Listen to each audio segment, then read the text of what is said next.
Dukung 100% performa. Aqua 100% murni pilihan timnas Indonesia. Kopi luwak, pelopor kopi nikmat. Nyaman diminum.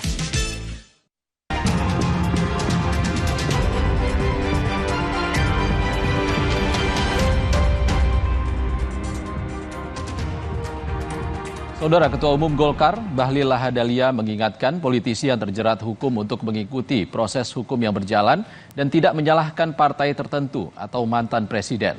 Pernyataan Bahlil ini diduga menyindir Sekjen PDI Perjuangan, Hasto Kristianto, yang terjerat kasus suap Harun Masiku. Bahlil mengatakan Golkar dalam menghadapi kasus hukum yang menjerat kadernya selalu melakukan autokritik dan memilih tidak menyalahkan partai atau kelompok lain. Bahlil meminta anggota parpol yang terjerat kasus hukum untuk mengikuti proses hukum dan tidak menyalahkan kelompok lain. Syukur kehadirat Tuhan Yang Maha Esa atas segala rahmat dan hidayahnya kita dapat. Kami tidak bermaksud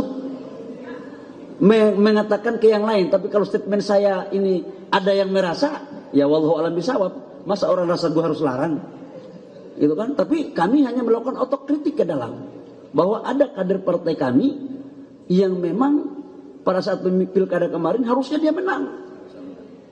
Surveinya tinggi, 70% lebih. Kemudian kena musibah.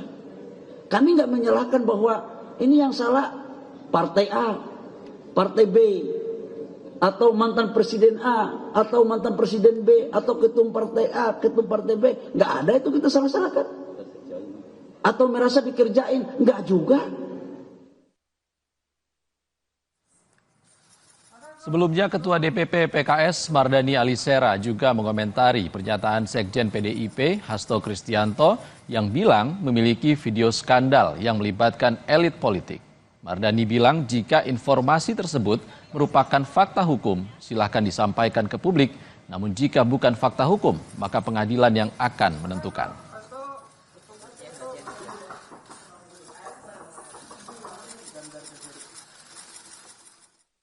Dibuka aja kalau ada, kan bagaimanapun kalau fakta hukum pasti akan kalau bukan fakta hukum ya mungkin nanti pengadilan yang akan menentukan. Kita negara hukum kok. Ada kriminalisasi Anies itu juga.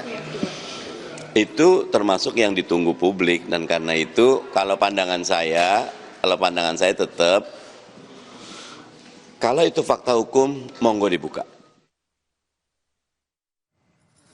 Menteri Sekretaris Negara Prasetyo Hadi merespons soal keinginan Sekretaris Jenderal PDIP Hasto Kristianto yang membongkar skandal elit-elit politik dan petinggi negara. Prasetyo Hadi menyatakan bahwa segala bentuk pelanggaran hukum dan tindak pidana tertentu semua memiliki landasan hukum. Sehingga jika ada bukti-bukti yang bisa diungkap, silakan disampaikan dan fakta dan hukum yang akan berbicara. Mas Pras, soal Mas Hasto yang bilang mau bongkar korupsi para pejabat negara itu gimana tanggapan dari istana, Mas Pras? Ya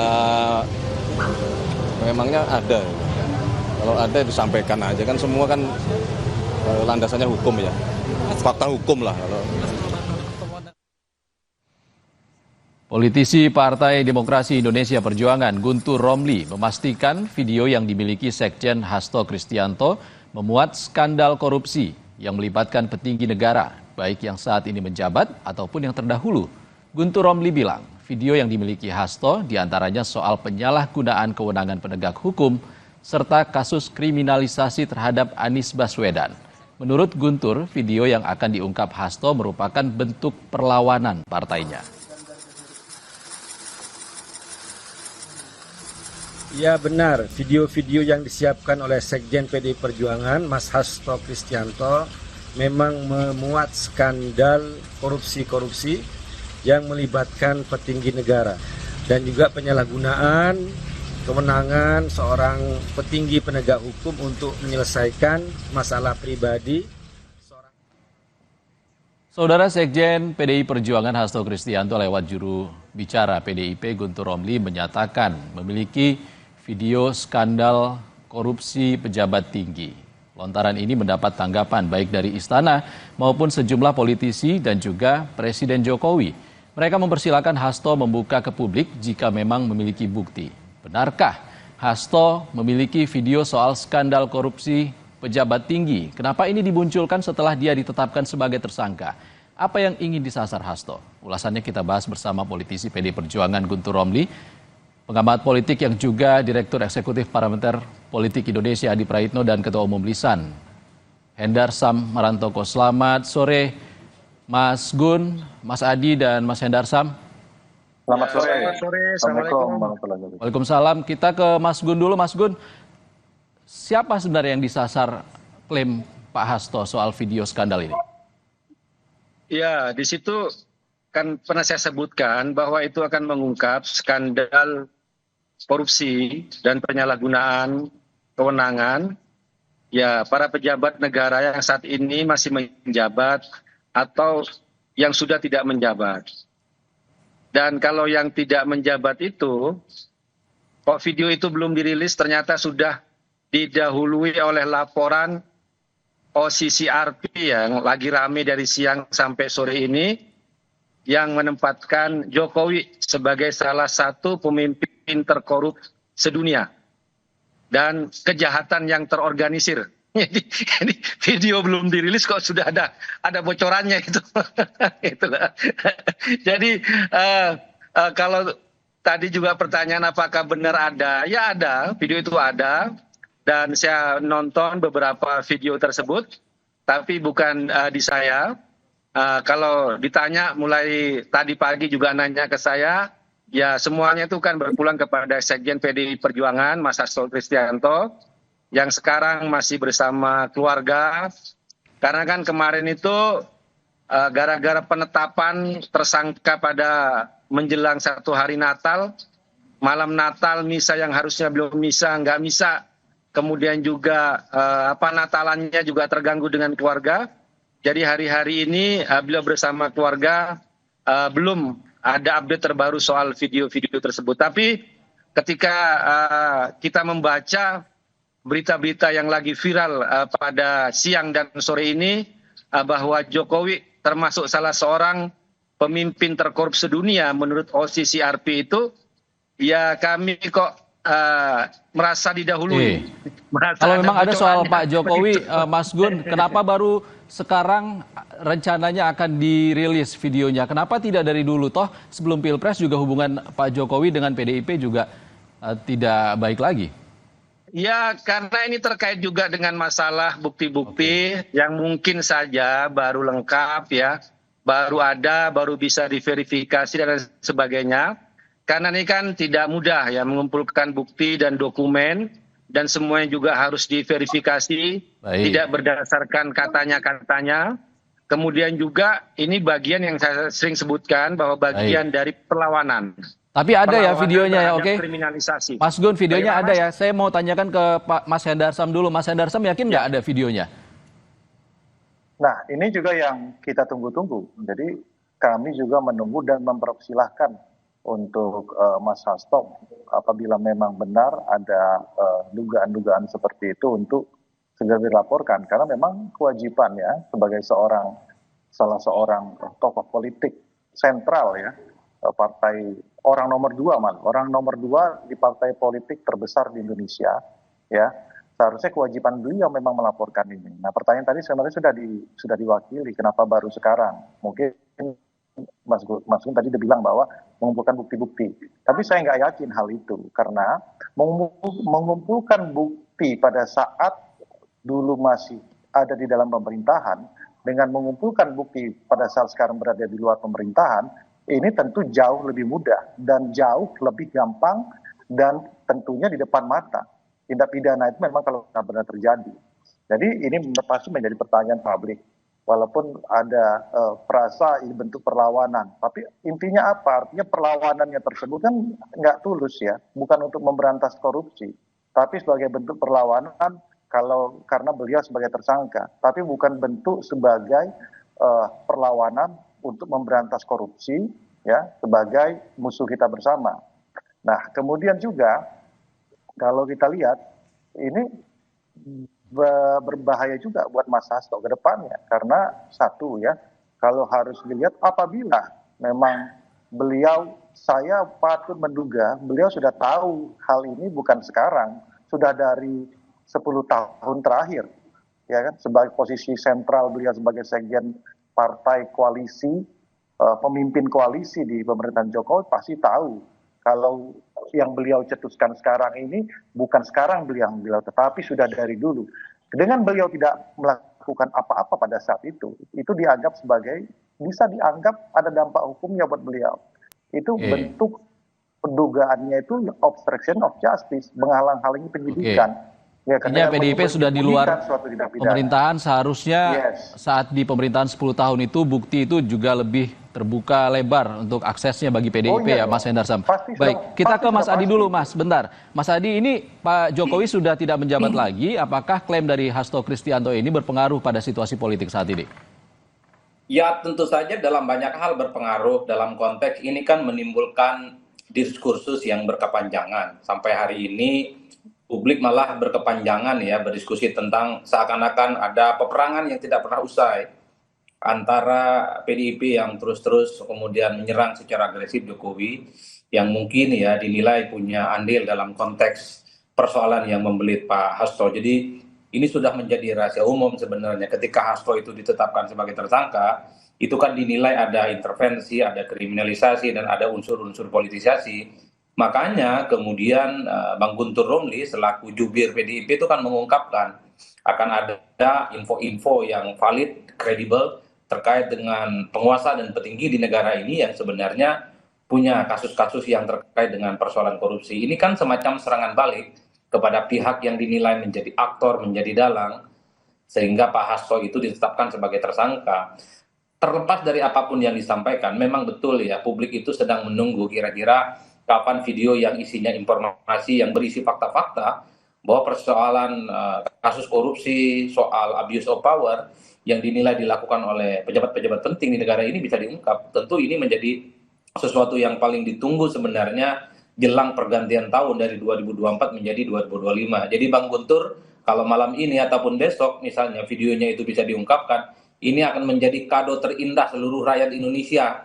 Ada fakta, ada data bahwa ada kasus-kasus kakap yang membelit para petinggi di negara ini bisa ditunjukkan oleh Bang Guntur, oleh tim hukum, ataupun oleh Pak Hasto bahwa orang-orang yang kemudian disebutkan itu selama ini tidak pernah tersentuh secara hukum. Kan itu yang paling prinsip. Tapi yang kedua Mas, sehebat apapun argumentasi bahwa ada data, ada video yang disampaikan oleh tim hukum dari Pak Hasto, ini kan tidak bisa menggugurkan, tidak bisa menganulir status hukum yang saat ini sudah menjadikan Pak Hasto itu sebagai tersangka. Tentu harus ada upaya-upaya hukum lain ya di luar narasi-narasi politik yang sedang berkembang. Bagaimana caranya untuk mengembangkan kasusnya Pak Hasto ini, apakah misalnya melalui pra-peradilan, ataukah misalnya ada hal-hal lain yang terkait dengan langkah hukum, sehingga status tersangka ini ya bisa dianulir ataupun bisa dibatalkan. Karena sehebat apapun narasi politik, sehebat apapun informasi terkait dengan adanya kasus korupsi di negara kita, dalam konteks hukum itu tidak akan ada pengaruhnya. Jadi saya kira di situ Mas konteksnya. Baik, Mas Gun, gimana Mas Gun? Apakah mungkin dirilis tahun 2024? Ini masih ada 7 jam lagi menuju 2025. Kalau kado akhir 2024, itu sudah pengumuman OCCRP Mas. Jokowi salah satu pemimpin terkorup sedunia. Setelah Bashar Assad, setelah Presiden Kenya, jadi itu sudah kado terburuk lah untuk Indonesia yang mempermalukan Indonesia.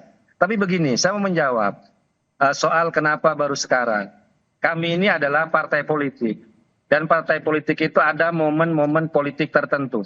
Tidak mungkin dalam suasana seperti pileg, pilpres, kemudian pilkada, dikacaukan katakanlah dengan membocorkan data-data dan informasi terkait skandal-skandal korupsi. Jadi ini kami perlu tegaskan hal itu. Terus pertimbangan yang lain adalah pemberantasan korupsi bukan tugas PDI Perjuangan. PDI Perjuangan adalah partai politik yang mengedukasi politik terhadap masyarakat. Kalau bicara pemberantasan korupsi ya tanya KPK dong. Selama ini korupsi-korupsi besar di KPK itu gimana kabarnya gitu kan? Yang ratusan triliun, yang miliaran, itu gimana kasusnya? Itu dong yang ditanyakan KPK. Oke, Mas Gun. Kasus yang sekarang ini kan nggak ada kerugian negara di situ kan. Ada penyuapan, sudah jelas Mas Gun, fakta kalau hukum, memang pengadilan bahwa itu antara Harun Masiku dengan Wahyu Setiawan, tidak ada nama Hasto Kristianto di situ. Baik, Mas Jadi Gun. kembali ke situ. Ya, silakan Mas Ihsan. Pak Hasto bilang punya bukti dan layak jadi barang bukti. Saya mau nanya ini ke Mas Hendarsam. Harusnya bagaimana nih Pak Hasto dan juga PDIP kalau punya barang bukti, kenapa tidak diberikan ke penegak hukum saja? Iya, itu yang kita sayangkan. Harusnya nggak harus ngomong, ya nggak harus tanpa saywar seperti itu, langsung laporkan saja itu ke KPK. Dan laporkan saja itu ke kejaksaan, laporkan saja itu ke kepolisian. Baru kemudian ngomong. Jadi kan ini seolah-olah ada saywar di sini kan. Jadi bentuk perlawanan itu nggak tulus, kita lihat itu loh. Sedangkan kalau kita mau, ini kepentingan pemberantasan korupsi itu adalah kepentingan bangsa dan negara, untuk supaya kita bagaimana caranya, salah satunya itu untuk mengembalikan hasil korupsi, bukan kepentingan dari satu golongan saja, bukan kepentingan dari PDIP saja, bukan kepentingan dari Pak Hasto saja, Mas Hasto saja. Jadi ini kan seolah-olah kepentingan Mas Hasto saja, karena udah tetapkan jadi tersangka, kemudian timbul seperti ini kan. Nggak mungkin dalam jangka waktu 10 tahun, beliau nggak tahu apa-apa, setelah ditetapkan sebagai tersangka, baru beliau tahu. Itu nggak mungkin. Makanya saya bilang itu, ya kan ada dugaan obstruction of justice, menghalangi penyidikan, menyembunyikan suatu tindak pidana, melakukan pembiaran terhadap hal tersebut. Belum lagi kalau ini cuma gertak sambel. Kalau gertak sambel, kena lagi nanti dengan undang-undang ITE. Walaupun pasal 14 dan pasal 15, undang-undang 1 tahun 1946 tentang tindak pidana itu sudah dihapuskan oleh MK, tapi undang-undang ITE tentang penyebaran hoax ini masih berlaku. Nah ini kan jadi dilema sendiri. Kalau tidak dilakukan, maka kan berlaku undang-undang ITE ya kepada Mas Hasto. Karena udah menyebarkan berita bohong, hoax tentang adanya dugaan tindak pidana kan seperti itu, tapi tidak melaporkan. Jadi ini yang saya sebenarnya menyayangkan. Tim hukumnya harusnya memberikan pengetahuan bahwa apa? Dalam melakukan suatu statement, ini kisi-kisi ini ya, saya praktisi hukum, saya tahu persis. Harusnya sudah kena dengan pasal pencemaran nama baik. Kalau yang dituju adalah Pak Jokowi. Karena apa? Belum dilakukan upaya hukum terlebih dahulu. Okay. Jadi kalau mau itu dilakukan upaya hukum terlebih dahulu, baru kemudian ngomong ke publik. Nah, punya landasan, punya legal standing untuk melakukan. Tapi kalau tidak, ini akan menjadi ruang terbuka, ya, yang bisa jadi kita melihatnya apakah tim hukum tidak bekerja, tidak menasihati Mas Hasto, atau memang ini sengaja untuk membuka ruang untuk itu. Oke, kita kan nggak ngerti dari sisi politik. Saya tangkap poinnya, kenapa tidak langsung penegak hukum saja, jangan asal gertak begitu ya. Kita ke Mas Adi. Terakhir Mas Adi, kalau tadi Mas Gun bilang mereka menunggu pilkada serentak, kalau Mas Hendarsam bilang kenapa tidak dilaporkan ke penegak hukum saja? Komentar Anda bagaimana? Ya saya kira memang setelah Pak Hasto ditetapkan sebagai tersangka, banyak yang berharap Pak Hasto itu menjadi justice kolaborator yang kemudian menunjuk dan membeberkan bukti-bukti adanya skandal korupsi yang katanya itu melibatkan orang-orang penting, petinggi-petinggi di negara ini, yang saya kira memang ini akan membuat bagaimana suasana penegakan hukum ke depan itu akan semakin terang benderang dan semakin tuntas. Tapi sekali lagi, kalau ini hanya sebatas diumumkan, hanya sebatas diwacanakan, tentu ini semacam serangan-serangan balik yang sebenarnya untuk mendapatkan satu pendapat publik bahwa sebenarnya Pak Hasto ditetapkan sebagai tersangka itu karena faktor politis, karena faktor dipolitisasi dan seterusnya.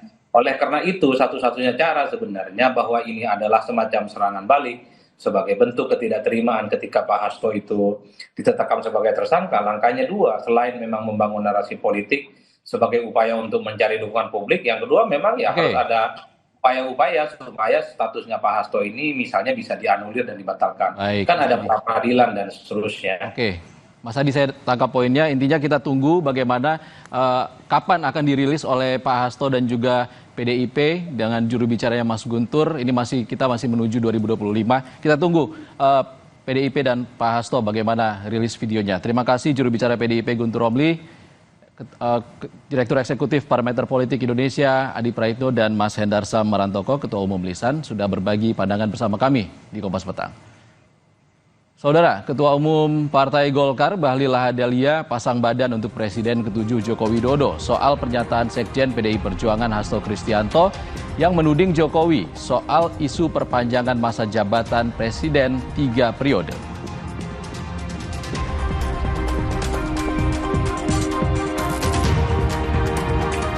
Mantan Gubernur Jakarta Basuki Cahayapurnama atau Ahok